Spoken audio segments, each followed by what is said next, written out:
All right, welcome everybody into the storm with Ken Nowitzki. It's been a long time since we all hooked up. We've been busy. Fall has come and is now almost gone. Kelly and I have been very blessed. We've had the opportunity to travel out west. Took the van out there and our dog, and we literally barnstormed Montana. Had a chance to go through, obviously, South Dakota, a little bit of Idaho, and finished up in Wyoming. One of the coolest things about traveling with Kelly, they always talk about finding partners, find people that you're good with. Well, Kelly and I, we like to barnstorm. We're not people that like to just go somewhere, set up, and sit there for 4 or 5 days. When we get out in the van and we start to travel, we love to travel and see as much as we can. We started, with the Black Hills, then we went up to Glacier, came down through Yellowstone, and had a great stop over in the Bighorn Mountains. Great times, and we feel incredibly blessed to have the van to be able to just get away and do a little van life with our dog. And falls have been very special for us the last 5 years because, Parker and our kids are growing up, just like I'm sure many of yours are. And when you have the opportunity to make them a part of your life and totally, I guess, envelop yourself in what they're doing to try to make sure that you can live every last moment to the fullest. It's always fun. And Parker and Peyton, both now, Peyton finished with college, got a great job, very proud of her. She's doing great. She's a general manager, and she's really good at it. Takes after her mom. And, of course, Parker wrapping up his collegiate football career at the University of Dubuque. What an amazing ride. So proud. You can't even put into words how proud you are of your children. And we're no different. We love Parker and Peyton, and Parker had a great career. I know he's going to miss it. I miss it. But we all have to grow up. He's going to go ahead and get his degree and probably look to be a park ranger somewhere, environmental science major. So he's got a lot of great stuff to look forward to. He wants to be out west. He wants to work out there in one of the national parks. But if we're all blessed, maybe we'll all end up out west, because Kelly and I would love to be in either Wyoming, Idaho, even Montana. And if the good Lord sees fit, maybe Peyton will even follow us out there. Now, it's been a couple months, man. I got to be honest. Life just gets going, and you don't have a chance to slow down, and I apologize for that. The Excellence in Podcasting Network that we created here after all my political runs, we did so because we wanted to have a voice, and we wanted to stay in touch with the people that mean the most to us, the people that we touched when we were out on the road, the people that worked as part of our army, part of our herd, if you will, that were knocking doors and believed in the message that we had. We ran for Congress, we ran for state Senate, we ran for state House, in the bluest of blue districts. And despite lots of money being spent, a lot of personal hours to a lot of amazing volunteers, many of which now I consider family, we just couldn't get it done. It's one of those things that you just don't ever know where it's going to be. But if you're not willing to step forward into the storm and try to figure things out, you'll never have that opportunity to see if you have the chance to make a big difference. Now, I do think that the state of Minnesota is finally starting to see that their tax dollars have been wasted with feeding our futures, and the lackluster leadership, not only at the local level, but at the state level, has been very callous with your cash, very callous with your tax dollars. Just not a whole lot of care given there. And that's unfortunate, because we work very, very hard for everything that we have. And when you think that you're working the first 2 to 3 hours of every single day that you go to work, and you separate yourself and leave your family, the first 2 to 3 hours of every day you're working for somebody other than yourself, meaning the government, whether it's local or national, it's very challenging when you see the things that are done with our tax dollars, and seeing our elderly struggling to put food on the table. Our property taxes have went up again this year, and it's getting ridiculous. There's no end in sight. Now, we're very fortunate because we've got the opportunity to still be cash earners for our family. We've got good jobs, and life, we're blessed. But at the end of the day, if you're elderly and you're on a fixed income with the paltry Social Security check, and maybe you're lucky if you have a pension, where are you supposed to get that money? Where's that supposed to come from? Doesn't seem like anybody gives a shit. Doesn't seem like anybody cares. Seems like they're just taking more and more, and you just have to figure it out. That's why I ran. And that's why I still want to have a voice because, we talk about politics here a little bit, life, culture. This is a little bit of everything. You blink your eyes and you're 10 years further down the path. And you might not feel like you're that much older, but you are. And you've got that much more wisdom and you've experienced that much more of living. And if you're somebody that cares about the next generation, you take your time and you want to make sure that you can help them navigate those roads. I oversee as a general manager of a team of about 10 people, 12 people. They're all young and they make very good money, but they have to work really hard in an industry that can be incredibly thankless. I depend an awful lot on my former coaching experience and my managerial experience in the past to try to keep them motivated and help them understand that you have to make things happen in order to continue moving the ball forward. It's never going to be an easy thing. And it is a high-pressure job, like I said, and there's a lot more no's involved in it than yeses. And I want to make sure that they stay focused on the things that they can control. And I'll tell anybody that in their personal lives. Charlie Kirk, a little over a month ago, was taken from us. Now, as somebody that's libertarian, I consider myself conservative, more so than just a Republican. I was so saddened, not because I was a gigantic Charlie Kirk fan. I was a big fan of the way he handled things. But Charlie Kirk, I'd see him on reels and he would pop up and I'd see him doing his thing on college campuses with Turning Point USA. And I always appreciated how he was able to debate, respectfully disagree. And I thought that his arguments and his discussions were incredibly on point. They were always thought through. They were never just, shotgun spatter. And he had no problem listening to some of the most ridiculous things that you could ever imagine. He had no problem dealing with people calling him names or saying absolutely terrible things. And he always handled it with dignity and class. And I think he leaned in an incredible amount, obviously, on his faith. And that was a big thing for me because, he never had a college education. He never claimed to be something he wasn't. He was just somebody that was very well read. He was well traveled. He had a goal and he went out and he did it. And he created something that was so much bigger than I think even he could have imagined. And now that he's no longer with us, he's been assassinated. It's basically shined a light on so many things on my life and my family's life because after it happened, I got to be completely honest. I was quiet for about a week. I just kind of took it all in and I watched all the posts on social media and I watched all the talking heads on TV and I just kind of took it upon myself to stay within myself and try to process what had happened. And once we realized that this was something that was, I don't want to say called for, but it was absolutely something that was not that hard to understand. When you've got people convincing an entire segment of the population that if you don't agree with a far left agenda, you are a Nazi, you're a fascist, you need to be done away with, your family can die, you can die. There's no more discussion. And the saddest part about that was Charlie Kirk stood for that discussion. So much misinformation. He said this or he said that or he stood for this, coming from people who know nothing about Charlie Kirk or what he stood for, never watched anything except split-second reels or misinterpreted quotes from Google, which, let's be honest, Google's far from a neutral provider of information.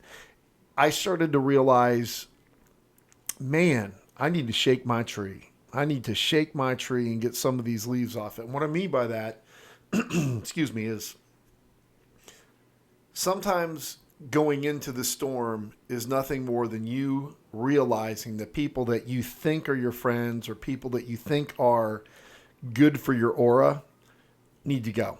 They got to go. And that was me on my social media platforms. Now, I'm not a gigantic social media influencer. I don't aspire to be that. That's not anything that I am. But I always used to say, I have never unfriended anybody because of politics.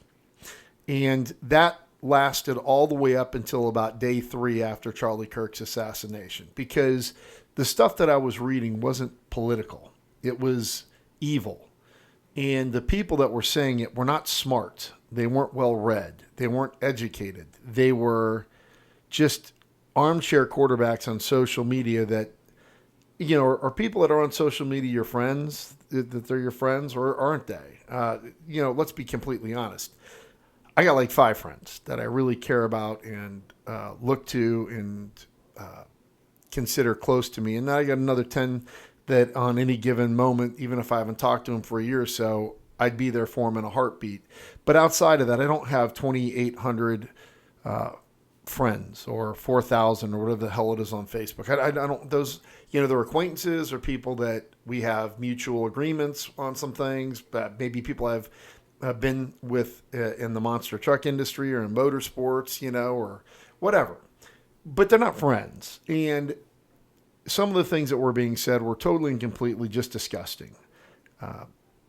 We're losing our humanity. We're losing our ethics. We are becoming tribal. And it's sad, but if we're going to become that, I'm going to make sure that the tribe or the group that I stand with don't wish death upon fathers of 2 or husbands or want to see children lose their father and say that it's okay because, or use the word, it shouldn't have happened, but all of that really redefined my social interactions on social media. I dropped a great deal of people, and I got to be completely honest. I don't have a care in the world about it. That's just the way it goes. My life is no different. I still have some people that, they'll say things and I'm like, do I want to get rid of these people? I'm going to probably get rid of their ass because I don't have time for this stuff, man. I'm 54. I'm going to be 55 here on the 25th. And it's okay to shake your tree and get those leaves to fall to the ground. If they're poison, if they don't represent things that you want to have represented in your aura or your foundation, get rid of them. Kick their ass off your page. Don't listen to them. Charlie Kirk was right a lot about things when he said, if we stop talking, that's when bad things happen. The sad part about it was we are still talking and bad things are still happening.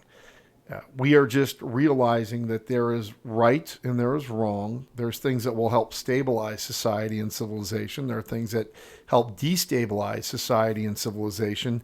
And it's getting to a point where you have to kind of step back as a father, as a person, as somebody that lives in the Republic of the United States of America and try to determine what's best for you and your family. Whether it's education, safe streets, how your money is being spent. These are all things that you have to make the determination and kind of start shaking your tree and getting rid of the things that don't help you become a better person, a better father, a better friend, a better neighbor, and basically get rid of that. It's got to be gone because you'll blink and your ass will be 10 years further down the path. And you'll blink again and you'll be another 10 years further down the path. And you don't want to have the foundation of all of those years built on people that are evil, clueless, misdirected, misguided. And, yes, absolutely, you should have conversations. You should absolutely talk to people. You should be kind and be a great neighbor. Always help people when they're in need. You need to be strong. As my friend would say, you have to help the weak and you have to love everybody, but you also have to know when it's time to cut loose people that no longer offer you or your family a viewpoint that is complimentary. I love this country a great deal. I love my fellow Americans a great deal. Whether you are Hispanic, black, white, Asian, I don't give 2 shits. If you're a good person and you love this place and you're respectful for the forefathers and what they set up here, you respect the Constitution and you love the Republic, man, I will stand by you all day long. You don't got to be perfect. You can be as imperfect as I am, and we will be perfect together. We really will. But the one thing I won't do is allow people to come in here and bash the very things that have made the United States the beacon of the world, that so many people want to come here. And I encourage them to come here legally. Come here legally. Don't destroy our resources. Don't break the laws. Come here and be thankful for the fact that you are here and assimilate into the culture that was created by so many. The march of socialism that we're seeing right now is very dangerous. And it would be different if you could point to some place on the globe and go, well, it worked here. Well, it works here. Well, it worked here. Well, it works in the Scandinavian countries. Those are those are not socialist utopias, trust me. And if you go over there and say that they're socialists, they'll be the first ones to tell you you are wrong. Wrong. Okay, I believe they're called constitutional monarchies, but they're not socialists. But, Venezuela is. Cuba is. The old Soviet Union was. You can pretty much go down the list of all of these socialist utopias that are out there, and they've all been unmitigated disasters. So when you hear people voting in things like socialism over capitalism or the free market, and they think that it's great, a couple of things. Number one, they don't know their ass from a hole in the ground. They're not big fans of history. You can know that they've been indoctrinated by professors and teachers along the way that have put this poison directly into their veins. And you know that they're probably not going to be good for your future, the future of the republic, and your way of life. Okay, anybody that tells you they can freeze rent, that they can give you free things, well, you have to understand, they're going to have to get that from somebody or someplace. And eventually you run out of those people to take money from, or that place to grab stuff from. It just goes away. Blue states are becoming bluer. Red states are becoming redder. And unfortunately, we are becoming more and more divided. What we can look forward to is the successes and or failures of these two groups of thought, and hopefully a return to sanity once one or the other fails or succeeds. I know exactly where I'm going to place my bets. The free market, entrepreneurship, the ability to go out and chase your American dream. I don't need a lot of people doing a whole lot, but I do want the streets to be safe. I want the borders to be secure. I want to know that my education systems are not indoctrinating my children or the next generation or the generation after that. And I want the free market and the bright minds that we have, like Elon Musk and so many others, the Mark Cubans out there, the Mr. Wonderfuls, to continue to spread the knowledge of business, how they got to where they are, and to encourage people to take that chance. Being back here behind the microphone, a lot of things have changed for me. I'm not on the road anymore. I'm no longer in show business or the motorsports industry. It's been about 8 months. I love that part of my life. I miss it. I miss the people that I was with. They're like my family, but I wanted to be a little bit closer to home. I wanted to see if I could build something, and we're trying to do that at the place I'm at right now. And I'm incredibly blessed. I'm very fortunate. I'm so thankful for everything that I have. When you come into the storm with me, we do talk politics. We talk life. We talk culture. Today we hit a little bit of all of it. And I'll close by saying this. A lot of people seem to think that, and it's a challenge, all these bad things happen. Why can't I ever get ahead? And I try to explain to my young employees, because most of the guys that I manage are young. They're 25, 26, 27. Sometimes the great days are the quiet days. The days where nothing exciting is happening at all. Where you just have moments of solitude and the world's not on fire, your hair's not on fire, you don't have a whole lot of responsibility. Those are great days. They're not the best days. They're not the exceptional days, like the birth of a child or watching a child graduate from college or seeing a friend start a successful business or hitting the lottery. That's not that.